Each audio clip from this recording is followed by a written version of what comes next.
Shivani exam రాయకుండా చేయడానికి kidnap చేసిన గుణాన్ని అరెస్టు చేయించి ఊహించని షాక్ ఇచ్చిన బాలు. అసలు ఇదంతా ఎలా జరిగింది తెలుసుకోవాలి అనుకుంటే వీడియోని చివరి వరకు స్కిప్ చేయకుండా చూసేయండి. వీడియో కనుక నచ్చినట్టయితే తప్పకుండా ఒక్క లైక్ చేయండి. ఇక రోహిణి అయితే మేకప్ చేయడానికి వెళ్ళి తిరిగి అయితే వస్తుంది. తిరిగి వచ్చిన రోహిణిని ప్రభావతి అయితే అడుగుతూ ఉంటుంది, మేకప్ వేయడానికి వెళ్ళావా అంటూ అనగానే వెళ్ళానత్తయ్య అంటూ చెప్తూ ఉంటుంది. రోహిణి అయితే ఎంత తీసుకున్నావేంటి మేకప్ వేసినందుకు అంటూ అనగానే 25,000 తీసుకున్నాను అత్తయ్య అంటూ రోహిణి అయితే చెప్తుంది. అప్పుడే రోహిణి చేతిలో ఉన్న బ్యాగ్ లాగి డబ్బులైతే వెతుకుతూ ఉంటుంది ప్రభావతి. ఇంతలో ఇది చూసిన మీనా బాలు అయితే ఒక దొంగ చేతిలోంచి పోలీసు లాక్కుని చెక్కింగ్ చేసినట్టు ఇలా చేస్తున్నారేంటి అంటూ ఇద్దరూ కూడా మాట్లాడుకుంటూ ఉంటారు. చూడు, నీ బ్యాగ్లో డబ్బులు లేవని అర్థమైంది, డబ్బులేయే అంటూ అనగానే అవి అకౌంట్లో పడతాయి అత్తయ్య అంటూ చెప్తూ ఉంటుంది రోహిణి. అప్పుడే రోహిణి దగ్గరున్న ఏటీఎం కార్డు తీసుకుని డబ్బులు అకౌంట్లో పడినప్పుడు చెప్పు, నేను వెళ్ళి తెచ్చుకుంటాను అంటూ ప్రభావతి అయితే చెప్పంగానే మీనా బాలు ఇద్దరు కూడా ఇదేంటండి, మీ అమ్మగారు ఇలా తయారయ్యారేంటి, ఇలా బలవంతంగా తీసుకోవడం ఏంటి అంటూ మీనా అయితే అడుగుతూ ఉంటుంది.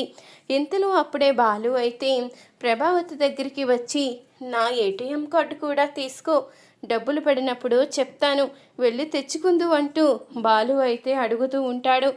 ఏంట్రా నీ ఏటీఎం కార్డు నేను తీసుకోవడం ఏంటి, డబ్బులు తెచ్చుకోవడం ఏంటి అంటూ ప్రభావతి అయితే అంటూ ఉండగా, నీకు ఈ మధ్యకాలంలో ఏటీఎం కార్డులు అవసరమవుతున్నాయి కదా, వెళ్ళి బ్యాంకుకి వెళ్ళి డబ్బులు తెచ్చుకుంటావని నా కార్డు ఇస్తున్నాను అంటూ బాలు అంటూ ఉండగా అప్పుడే సత్యం అయితే అడుగుతూ ఉంటాడు, ఏమైందిరా, ఎందుకిప్పుడు నీ ఏటీఎం కార్డు తీసుకువచ్చి మీ అమ్మకిచ్చి డబ్బులు పడినప్పుడు తెచ్చుకో అంటున్నావు, ఏం జరిగింది అంటూ సత్యం అనగానే, అది కాదు నాన్న, పార్లలమ్మ మేకప్కి వెళ్ళొచ్చింది కదా, అక్కడ 25,000 ఇచ్చారంట, అవి అకౌంట్లో పడినాయి అని చెప్పంగానే పార్లలమ్మ దగ్గర ఉన్న ఏటీఎం లాగేసుకుని అవి పడినప్పుడు చెప్పు, వెళ్ళి తెచ్చుకుంటాను అని బలవంతంగా ఏటీఎం కార్డు తీసేసుకుంది.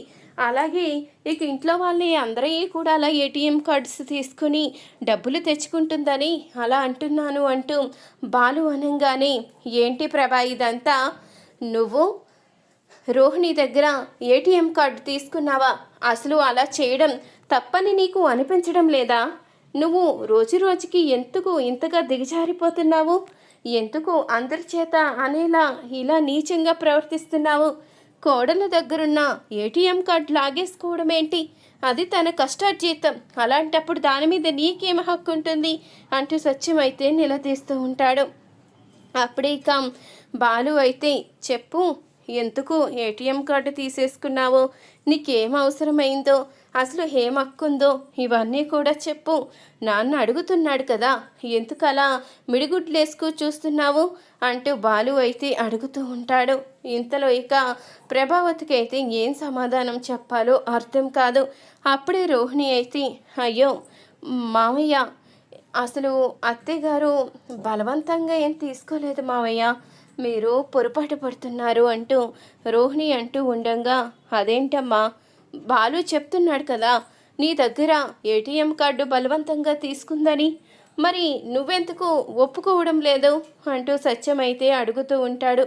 అబ్బే అది కాదు మావయ్య, అత్తయ్య గారు నా దగ్గర బలవంతంగా ఏమీ తీసుకోలేదు, ఏటీఎం కార్డు ఇమ్మన్నారు, ఇచ్చాను, డబ్బులు పడినప్పుడు చెప్తే వెళ్ళి తెచ్చుకుంటాను అన్నారు, దీంట్లో బలవంతమే ఉంది మావయ్య, ఆవిడికి అలా అడిగే హక్కు ఉంది కదా అంటూ రోహిణి అయితే చెప్తూ ఉంటుంది.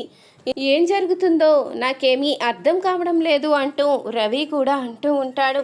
అది కాదురా, పార్లలమ్మ దగ్గర అమ్మ ఏటీఎం కార్డు బలవంతంగా తీసుకుంది, అది తప్పు అని చెప్పాను, ఇప్పుడు పార్లలమ్మ రివర్స్లో మాట్లాడుతుంది అంటూ అనగానే, అంటే అది తను తీసుకొచ్చిన డబ్బులే కాబట్టి తన ఇష్టం అనుకుంటుందేమో, ఎలాగో మలేషియా నుంచి పంపించే మామగారు ఎలాగా అన్నయ్యకి లేడు కదా, అందుకని ఇదే కరెక్ట్ అనుకుంటుందేమో అంటూ అనగానే అప్పుడు ఇంతలో శృతి కూడా చెప్తూ ఉంటుంది, ఏంటి కరెక్టు, అది రోహిణి కష్టాజీతం. తనకిష్టమైతే ఇస్తుంది, లేకపోతే లేదు. ఆ డబ్బు మీద మీ అమ్మగారికి ఏం అధికారం ఉంటుంది? అలా బలవంతంగా లాక్కోవడం ఏంటి? బాలు చెప్పింది నిజమే కదా, బాలు మాట్లాడిందే న్యాయం. బలవంతంగా ఇంటి కోడల దగ్గర అకౌంట్లో డబ్బులు కావాలి అంటూ ఏటీఎం లాక్కోవడం ఏంటి? అధికారం చూపించడం ఏంటి? నేనైతే అస్సలు ఇవ్వను. ఇది మంచి పద్ధతి కాదు. బాలు చెప్పిందే న్యాయంగా ఉంది అంటూ శృతి అనంగానే, న్యాయంగా ఉంది అంటూ అన్నయ్య మాట్లాడాడు, కానీ అక్కడ వదిన ఒప్పుకోవడం లేదు కదా, మరి అలాంటప్పుడు ఏం చేస్తామంటూ రవి అంటూ ఉంటాడు. ఇంతలో సత్యమైతే, ఏంటి ప్రభావతి ఇదంతా? అసలు ఎందుకు ఇలా చేస్తున్నావు? అసలు నువ్వు తన ఏటీఎం కార్డు తీసుకోవడం ఎందుకు? తన కార్డు తనకిచ్చి ఇంటి కోడల దగ్గర అలా కార్డు తీసుకుని నువ్వు పరువు పోగొట్టుకుని నా పరువు కూడా తీయకో. ఇప్పటి వరకు సహనంతో ఓర్చుకుంటున్నాను అంటూ ఇక సత్యమైతే అంటూ ఉండంగా, అయ్యో మావయ్య, మీరు అలా బాధపడవలసిన అవసరం ఏమీ లేదు. అత్తయ్య గారికి నా మీద అన్ని హక్కులు ఉన్నాయి. తిట్టినా కొట్టినా ఏదైనా అన్నా అత్తయ్య గారే కదా. నాకు మాత్రం ఎవరున్నారు? ఆవిడి నా కన్న తల్లితో సమానం. ఆవిడ నా ఏటీఎం కార్డు ఏంటి, నా దగ్గర ఏమడిగినా కానీ ఇచ్చేస్తాను. నాకు ఆవిడ అంటే గౌరవం ఉంది. మీరు అత్తయ్యగారి మీద కోప్పడవలసిన అవసరం లేదు. అత్తయ్యగారు అడగకముందే నేనే ఇచ్చేద్దాము అనుకున్నాను. ఈ లోపల అత్తయ్యగారే తీసుకున్నారు. దీంట్లో బాధపడవలసిన అవసరం కూడా ఏమీ లేదు మావయ్య. మీరు అత్తయ్యగారిని ఏమీ అనకండి. నా అంతటి నేనే ఇలా ఇచ్చాను అంటూ రోహిణి అయితే చెప్తూ ఉంటుంది. అది కాదమ్మా, అలా చేయడం తప్పు కదా అని నేను మాట్లాడుతున్నాను అంటూ సత్యం అనంగానే, లేదులే మామయ్య, ఉన్న దాంట్లోనే అత్తయ్య గారు కోపడ్డారు. కానీ కొంతమంది ఉన్నారు అంటే జీవితాలే నాశనం చేయడానికి కంకణం కట్టుకున్నారు కదా. వాళ్ళ పంతంతో ఎంతమంది జీవితాలు నాశనం అయిపోతున్నాయో అర్థం చేసుకోరు కదా. వాళ్ళకన్నా అత్తయ్య గారే నయమంటూ రోహిణి అయితే మాట్లాడుతూ ఉండగా అప్పుడే మీనా బాలు ఇద్దరూ కూడా చూస్తూ ఉంటారు. ఏంటండి, తన గురించి ఏదో తనకి న్యాయం జరగాలని మనం మాట్లాడితే రోహిణి ఏంటి ఇలా మాట్లాడుతుంది? అందుకనే అంటారు న్యాయానికి రోజులు లేవు అని. తనని అత్తయ్య గారు హింస పెట్టి ఏటీఎం కార్డు తీసుకున్నారు. తనకన్నా ఏయోటి ఖర్చులు ఉంటాయి కదా, అలా బలవంతంగా తీసుకోవడం ఏంటి, మళ్ళీ అత్తయ్య గారిని అడగడం ఏంటి అని అనుకున్నాము. ఇలా మాట్లాడింది ఏంటి అంటూ మీనా అంటూ ఉండగా, చూసారా, ఇప్పటికైనా అందరికీ నిజం తెలిసిందా? ఈ ప్రభావతి అంటే ఏంటో. నేను బలవంతంగా తీసేసుకున్నానా? నేను బలవంతంగా ఇంటి కోడల దగ్గర అకౌంట్లో ఉన్న డబ్బులు ఇమ్మని బాధ పెడుతున్నానా? ఇప్పటికైనా అందరి చెవులు పనిచేస్తున్నాయా? చెవులు వినిపించినట్టేనా అంటూ ప్రభావతి అయితే అడుగుతూ ఉంటుంది. ఆ మాటలకి బాలు అయితే షాకే చూస్తూ ఉంటాడు. చూడు, ఇంకెప్పుడు నన్ను అందరి ముందు అవమానించాలని చూసావనుకో, ఊరుకోను. ఇప్పటికైనా తగిన గుణపాఠం వచ్చిందా? నన్ను అందరి ముందు అవమానించాలని నేను చేసింది బయట పెట్టాలి అనుకున్నావు. ఏమైందో చూడు అంటూ ఇక ప్రభావతి అంటూ ఉంటుంది. ఇంతలో ఇక బాలు అయితే, అమ్మ పార్లలమ్మ, నీకు దండమమ్మ. నీ గురించి ఎవరూ కూడా పట్టించుకోరు. నీ గురించి పట్టించుకున్న వాళ్ళని కూడా అందరి ముందు కూడా దోషుల్లా నిలబెడతావు. ఏదో పాపం బాధపడుతున్నావు, నీకు సపోర్ట్ చేసి నీ ఏటీఎం కార్డ్ నీకు ఇప్పిద్దాము అనుకుంటే అటు తిరిగి ఇటు తిరిగి అందరి ముందు నన్నే ఎదవలా నిలబెట్టావు. నీలాంటి వాళ్ళకి సపోర్ట్ కూడా రాకూడదు. పోనీలే పాపమని జాలి చూపించడం కూడా నేను చేసిన తప్పు అంటూ ఇక బాలు అంటూ ఉండగా అప్పుడే ఇక రోహిణి అయితే కోపంగా వెళ్ళిపోతుంది. ఇంతలో సత్యమైతే, వదిలేరా, తానేదో మీ అమ్మ దగ్గర మంచి మార్కులు కొట్టేయాలని అలా నటిస్తున్నట్టుంది. ఏటీఎం కార్డు తీసుకున్నందుకు తన మనసులో కూడా ఖచ్చితంగా కోపం ఉంటుంది. కానీ ప్రభావతికి ఎన్నిసార్లు చెప్పినా కానీ అర్థం కాదు. దాని బుద్ధి మాత్రం మార్చుకోదు. ఎప్పటికప్పుడు చెప్తూనే ఉన్నాను, డబ్బు మీద ఆశ పనికి రాదు. కుటుంబం బాగుండాలి అంటే బంధాలు బాగుండాలి అని.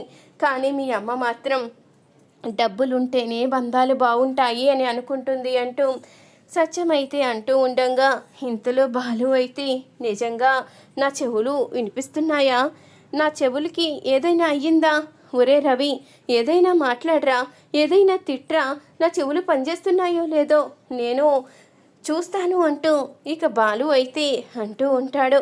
అప్పుడు ఇంతలో ఇక శృతి అయితే చెప్తూ ఉంటుంది, లేదు బాలు, నువ్వు చేసింది కరెక్టే, ఆ రోహిణి చేసిందే తప్పు అంటూ అనంగానే ఇంతలో అప్పుడే సత్యం అయితే వస్తాడు. చూడు బాలు, వాళ్ళిద్దరూ ఏం చేసుకున్నా ఏమనుకున్నా మధ్యలో నువ్వు వెళ్ళకు.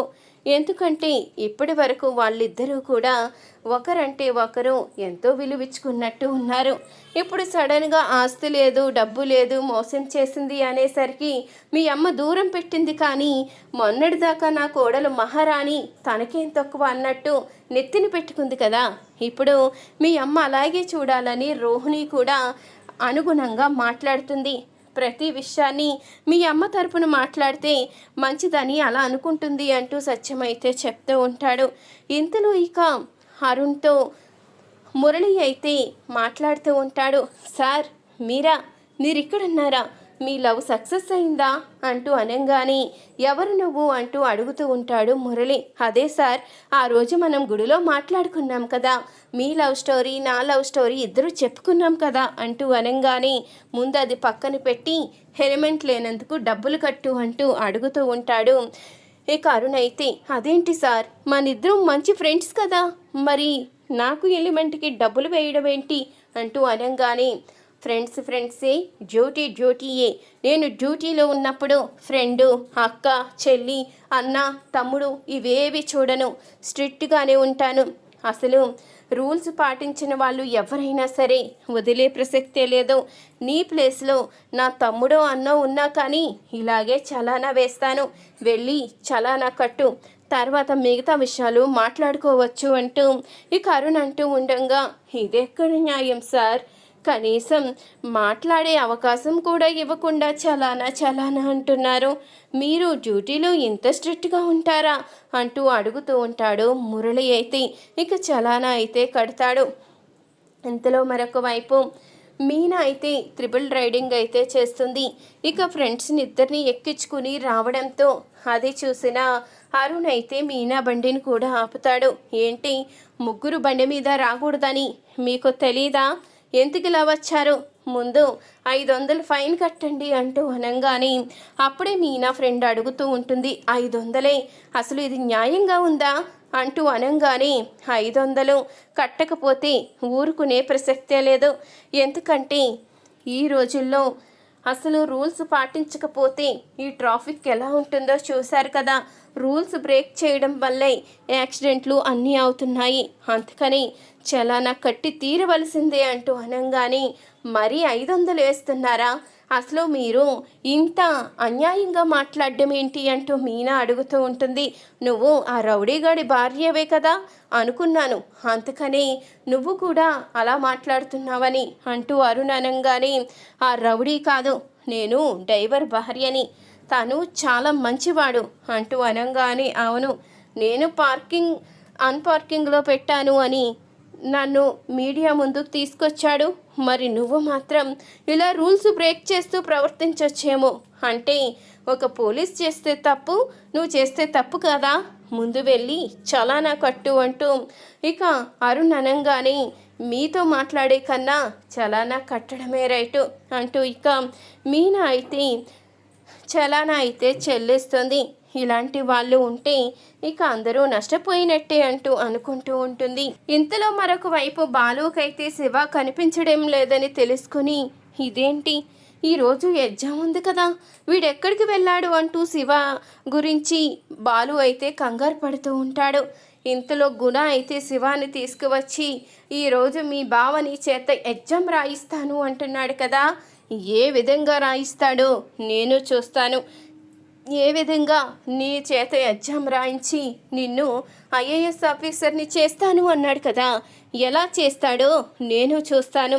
ఈరోజు నువ్వు ఎగ్జామ్ రాయకుండా చేస్తాను, నీకు మత్తు ఇంజెక్షన్ ఇస్తాను, వాడొచ్చి కాపాడినా నువ్వు ఎగ్జామ్ రాయలేని పరిస్థితిలో ఉంచుతాను అంటూ గుణ అయితే అంటూ ఉండగా, చూడు, నా జీవితంతో ఆడుకోకు, నేను చదువులో కష్టపడి ఉన్నత స్థాయికి వెళ్ళాలి అనుకుంటున్నాను, గొప్ప ఆఫీసర్గా పేరు తెచ్చుకోవాలి అనుకుంటున్నాను. దయచేసి నన్ను వదిలే. నీ దగ్గర చేసినన్ని రోజులు చేశాను, ఇప్పటికైనా నన్ను వదిలే. నా జీవితంతో ఆడుకోవాలని చూడకు. నేను నీకు ఏం అన్యాయం చేశాను? ఎందుకు నాకు ఇలాంటి శిక్ష వెయ్యాలని చూస్తున్నావు? నా మీద నా తల్లి ఎన్నో ప్రాణాలు పెట్టుకుంది, నా మీద మా అక్క బాధ్యత కూడా ఉంది. ఈ బాధ్యతలన్నీ నేను నెరవేర్చాలి అంటే ఖచ్చితంగా చదువుకోవాలి. దయచేసి నన్ను వదిలే అంటూ అనగానే, ఏంట్రా వదిలేసేది? నిన్ను వదిలే ప్రసక్తే లేదు, నిన్ను ఎక్కడికి వెళ్ళనిచ్చే ప్రసక్తే లేదు అంటూ ఇక గుణ అయితే శివాని బంధిస్తాడు.